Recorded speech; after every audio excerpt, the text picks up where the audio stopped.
नमस्कार, मैं हूं संतोष सारंग और आप देख रहे हैं वर्णिका हिंदी और लोक वार्ता न्यूज की साझा पेशकश। हमारे साथ आज इस चर्चा में जुड़े हैं लोक वार्ता न्यूज के संपादक प्रभात कुमार जी। हम आज फिर बिहार की सियासत पर बात करेंगे, कुछ झारखंड की भी बातें होंगी। प्रभात जी के पास सीधे हम बिना किसी भूमिका के चलते हैं सीधे सवालों के साथ। प्रभात जी, बिहार के मुख्यमंत्री नीतीश कुमार और राज्यपाल दोनों दिल्ली चले गए हैं। क्या है, कुछ अंदर अंदर कुछ चल रहा है क्या? क्या आखिर माजरा क्या है? स्वास्थ्य का मामला है या कुछ राजनीतिक घटनाक्रम होने वाला है? कुछ हलचलें हैं? देखिए, बिहार राजनीतिक भूमि है और बिहार में कुछ दिनों से जो एनडीए की सरकार है और गठबंधन है, उसमें कुछ चीजें असहज दिख रही है। कहीं ना कहीं जो तालमेल का अभाव है वो बढ़ता जा रहा है। कई कार्यक्रमों में अचानक दोनों डिप्टी सीएम गायब दिखते हैं, कभी मुख्यमंत्री दिखते हैं, तो केंद्रीय मंत्री का जब कार्यक्रम होता है तो उसमें मुख्यमंत्री नहीं होते हैं। और राजभवन और सरकार के बीच भी कोई बहुत सहज स्थिति नहीं दिख रही है।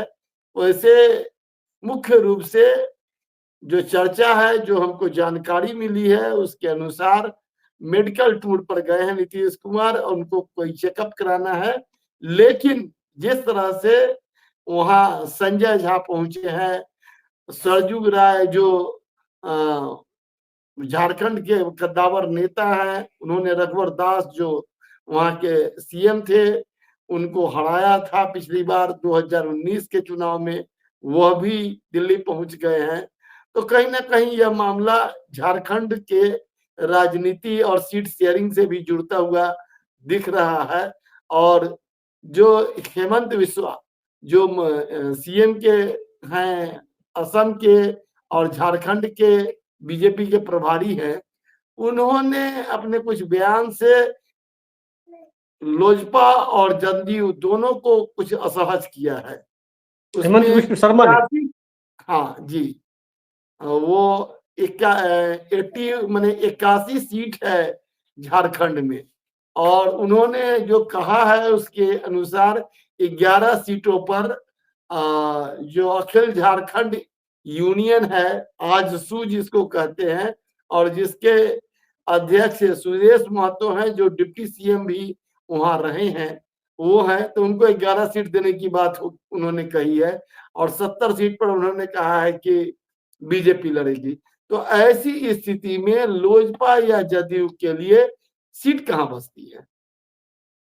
और जिस तरह से अब झारखंड का चुनाव किसी भी समय घोषित हो सकता है, आनंद फानंद में भी वह सामने आ सकता है, ऐसी स्थिति में निश्चित तौर पर नीतीश कुमार चाहते होंगे कि अब इन चीजों को साफ कर लिया जाए।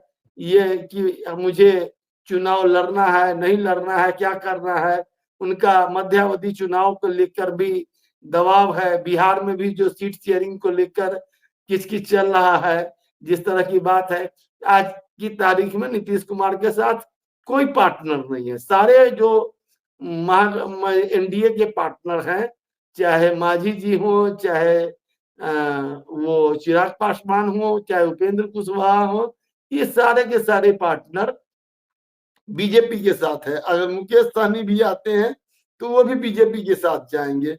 तो ऐसी स्थिति में बीजेपी के लिए सीट शेयरिंग एक बड़ी समस्या भी है और एक बड़ा दिक्कत की बात है कि जिस तरह से मुख्यमंत्री स्पष्ट कर चुके हैं कि वह लोकसभा का जो चुनाव आया है और जिस तरह से उसमें बड़े भाई और छोटे भाई की बात है, उस स्थिति में इस बात को उमेश कुशवाहा भी, जो जनता दल यूनाइटेड के प्रदेश अध्यक्ष हैं, वो भी कह चुके हैं कि जो लोकसभा का चुनाव का रिजल्ट है उसके आधार पर सीट शेयरिंग की बात होनी चाहिए। और जिस तरह से जनता दल यूनाइटेड 130 से लेके 120 सीटों का दबाव बना रहा है, तो इतनी बड़ी सारी पार्टियां और भाजपा के पास 75 या 77 सीट है, तो उसके लिए इतने बड़े लोगों को एकोमोडेट करना, जबकि ना एक भी विधायक आज की तारीख में लोजपा के पास है,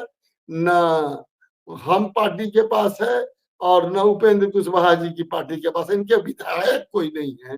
विधायक आज की तारीख में जो सरकार है उसमें भाजपा के विधायक हैं या जनता दल यूनाइटेड के विधायक है। और जनता दल यूनाइटेड के साथ जो 2020 में हुआ वो किसी से छिपा हुआ नहीं है। जिस तरह से चिराग पासवान ने कहा और जिस तरह से किया उसको आप समझ सकते हैं। जेपी नड्डा जब पटना आते हैं, बिहार के दौरे पर आते हैं, तो अपने कार्यकर्ताओं से, अपनी पार्टी के नेताओं से मिलते हैं, मीटिंग करते हैं, लेकिन सीएम नीतीश कुमार से नहीं मिलते हैं। क्या वजह है?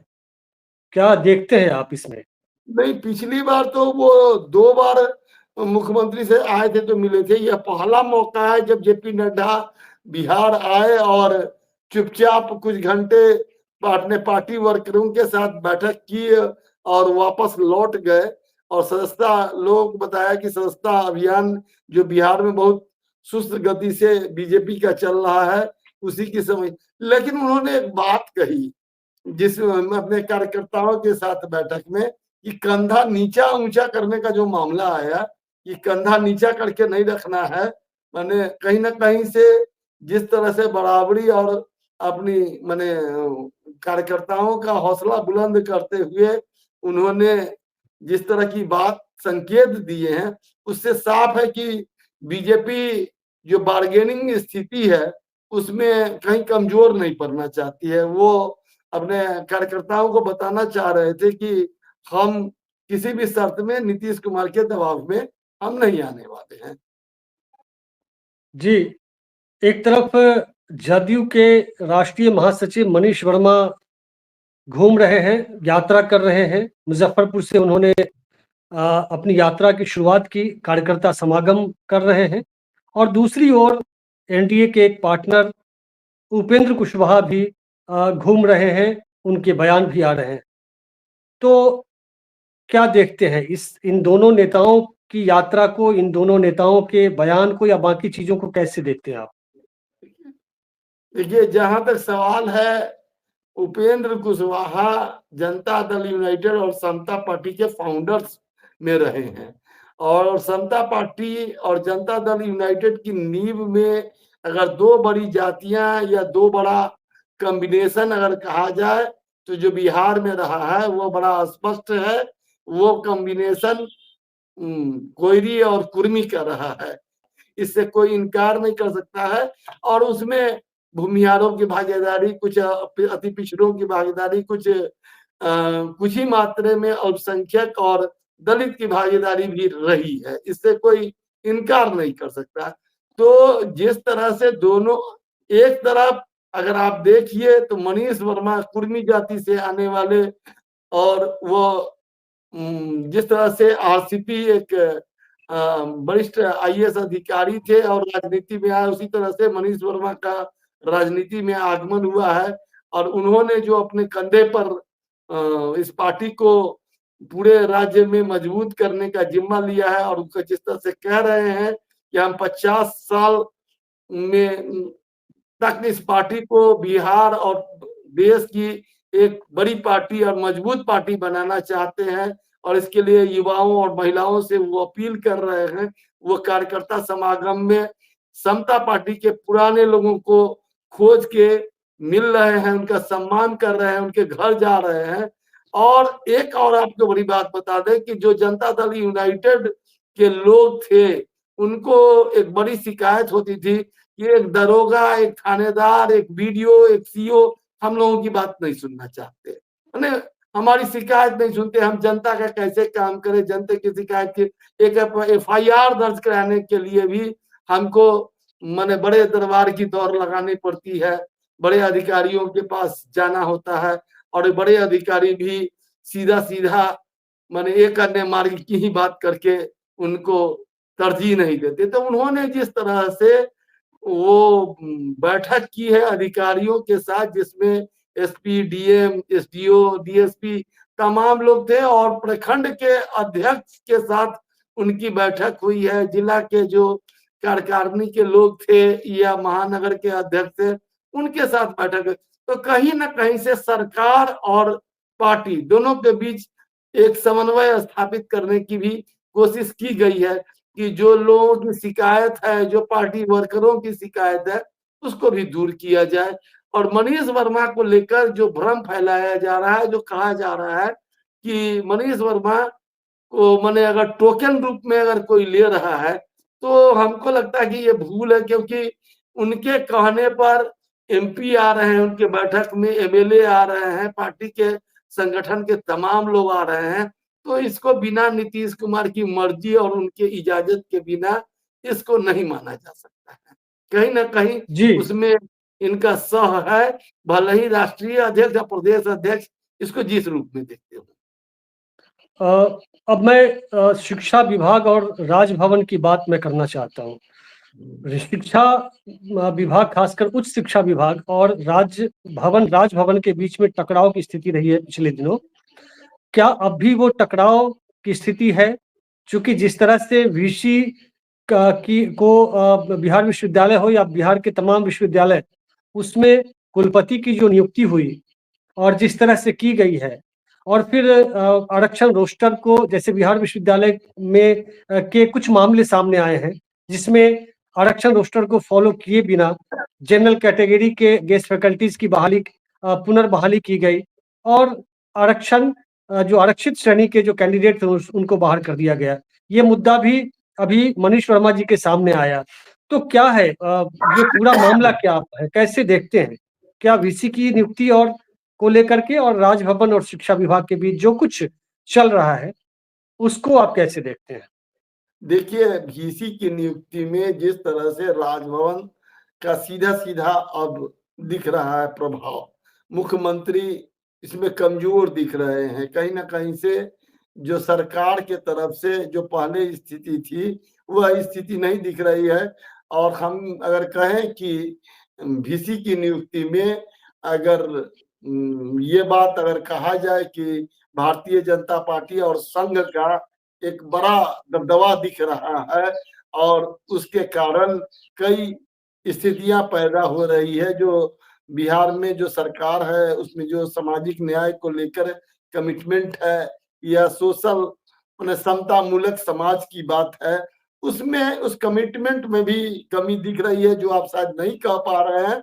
मैं उसको साफ साफ तौर पर खोल के बोल देना चाहता हूं।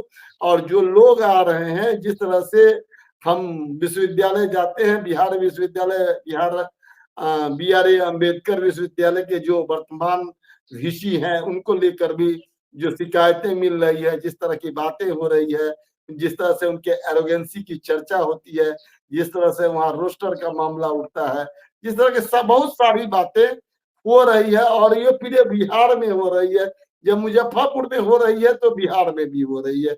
और आपको एक बड़ी जानकारी ये दे दें कि महाधिवक्ता जो बिहार के हैं पीके शाही, वो खास तौर पर उच्च शिक्षा को लेकर काफी परेशान है। वो मुख्यमंत्री से मिलकर बीते दिनों यह बता चुके हैं कि जो राजभवन के कारण सरकार को उच्च शिक्षा के मामले में काफी फजीहत हो रही है। थोड़ा सा और मैं 2 मिनट का समय लूंगा और एक चर्चा आपको कर देना चाहता हूं कि जो के पाठक जिस समय अपर मुख्य सचिव थे शिक्षा विभाग का, और जिस समय उन्होंने जिस तरह से माने विश्वविद्यालयों में भ्रष्टाचार और क्या कहते हैं अराजकता को लेकर उन्होंने कई मामलों को उजागर किया था, और जिस तरह से राज्यपाल और राजभवन असहज हुआ था, तो इस मामले से इनकार नहीं किया जा सकता है। मेरी जैसी जानकारी है कि हाल के दिनों में मुख्यमंत्री और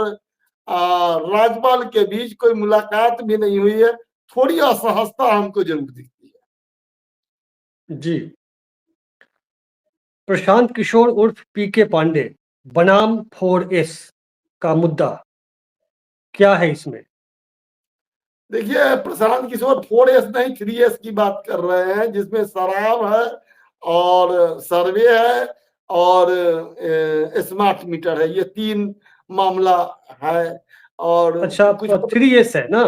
उनका 3S है। चौथा एस अच्छा, जो है माफी वो चाहूंगा, सैंड है। 4S नहीं 3S है। चौथा ठीक। चौथा एस सैंड है, बालू है, जिसकी कुछ पत्रकारों ने चर्चा की है।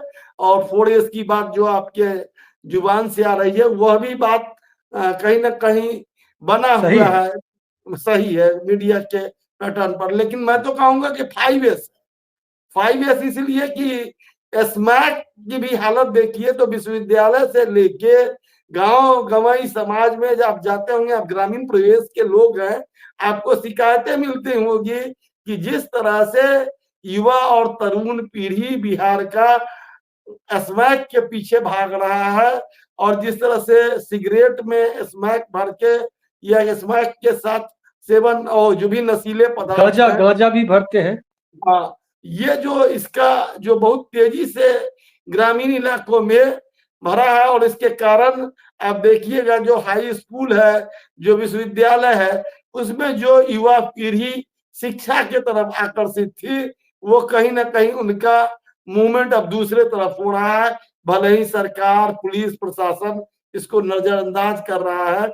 मैं एक दिन जा रहा था तो एक चाय के दुकानदार की जो पत्नी थी, उन्होंने उसने कहा कि आप लोग सिर्फ शराब के बारे में कहते हैं, लेकिन उससे भी ज्यादा घातक ये स्मैक है। इसके चक्कर में हमारा बच्चा माने अब जो है सो घर में रहने लायक नहीं हो गया है, बेकाबू होते जा रहा है और पूरे इलाके में इस तरह की बात हो रही है। ऐसी बातें कई इलाके में हो रही, इसलिए हम 5S की बात करते हैं। निश्चित तौर पर जो ये शराब और स्मैक है, इसको लेकर तो मैं मानता हूं कि यह बहुत गंभीर मुद्दा है। लेकिन सर्वे का जो मामला है, तो प्रशांत किशोर जिस वर्ग से आते हैं, जिस समाज से आते हैं, तो उनको किसी भी शर्त पर जो दलित है, अकलियत, जो कमजोर तबका है, जो सामाजिक न्याय के लोग हैं, जिसको 3 डिसमिल जमीन मकान के लिए दी गई है, लेकिन कब्जा भी है तो उसका कागज नहीं है, नक्शा में नहीं है, तो उनको डर लगता है कि भाई जो भी हमारे जो सामंती लोग हैं, उनके लिए तो सर्वे बड़ा मामला है और लगातार उस मामले को लेकर मुख्यमंत्री के खिलाफ एक हवा बनाने की कोशिश कर रहे हैं। और सर्वे को लेकर ज्यादातर जो नई दिक्कतें हैं, भ्रष्टाचार का हाइट है राजस्व विभाग में, इसको स्वीकार करने में मुझे कोई माने गुरेज नहीं है। लेकिन सर्वे जरूरी है, सर्वे को रोकना उपाय नहीं है। सर्वे को किसी भी परिस्थिति में वैधानिक ढंग से लोगों को सहूलियत देते हुए कर देना जरूरी है। 4 4 पीढ़ी के पहले नाम पर जमीन है, आपका बच्चा दिल्ली में रहता है, आपका बच्चा इंग्लैंड में रहता है, अमेरिका में रहता है, आने वाले समय में उसके लिए कोई आदमी फर्जी कागज के आधार पर आपकी सारी जायदाद को बेच सकता है। एक अभी ऑल इंडिया रेडियो के एक बड़े अधिकारी हैं जो इंडियन इंफॉर्मेशन, उनका सारा का सारा जमीन फर्जी कागजात के आधार पर, फर्जी डिक्लेरेशन के आधार पर पूरा हाजीपुरी इलाके में बेच दिया गया है। एक संतोष जी है, वो लगातार उन पर खबर चलाते हैं। तो इस तरह की कई जी, लोगों की समस्या है। तो एक तो बिल्कुल। ये सप्ले हो गया, शराब हो गया और स्मैक की बात हमने की। सैंड बालू माफिया से कोई इनकार नहीं कर सकता कि, लेकिन बालू माफिया हो या शराब माफिया हो या जो भी ये स्मैक माफिया हो, इसमें कोई पार्टी नहीं बची हुई, कोई व्यक्ति नहीं बचा हुआ। समाज का एक बड़े लोगों की सहभागिता है और इसमें सब लोग जब तक इसका संगठित होकर विरोध नहीं करेंगे, समाज में परिवर्तन की कोशिश नहीं करेंगे, तो यह किसी सरकार के लिए न सर्वे संभव रह जाएगा, न शराब और स्मैक के खिलाफ अभियान और बालू के खिलाफ अभियान संभव रह जाएगा। जी, स्मार्ट मीटर का जहां तक सवाल है, अंतिम सवाल में उसका जवाब मैं 2 शब्दों में दे देना चाहता हूं कि बिहार सरकार भी मान रही है कि उसमें टेक्निकल गड़बड़ी है, वो लोड संबंधी गड़बड़ी है, जो मीटर का बनावट है उसमें गड़बड़ी है, जिसके कारण अगर आपका लोड अगर 1 kVA का है, अगर वो 2 kVA में कन्वर्ट होता है तो उसमें कई तरह की दिक्कतें आती है, कई तरह का पर्चा 1 वाट शायद केवीए नहीं 1 वाट का है और 2 वाट हो जाता है, तो उसमें जिस तरह से फाइन को वसूलने का है उसके कारण कई गुना, जैसे मान लीजिए आपके घर में कोई बर्थडे है, उस दिन ज़्यादा बिजली की खपत हो जाती है, 1 लोड से ज़्यादा का खपत बढ़ता है, तो आपको 3 महीने का जोड़ के फाइन अगर आपसे लिया जाएगा, तो नेचुरली आपका बिजली बिल बहुत ज़्यादा आएगा। तो ये तो सरकार को देखना चाहिए और जी, जो जी। भी और भी गड़बड़ी है, उसको दुरुस्त करने की ज़रूरत है। जी, बहुत-बहुत शुक्रिया। अभी आप सुन रहे थे वरिष्ठ पत्रकार, प्रखर पत्रकार प्रभात कुमार जी को। बिहार की सियासत, झारखंड के मुद्दे और भी जो चीज़ें हैं, उस पर अभी आप सुन रहे थे प्रभात जी को। तो इस अंक में बस इतना ही, मिलते हैं अगले अंक में किसी नए विषय के साथ। तब तक के लिए नमस्कार, शुक्रिया।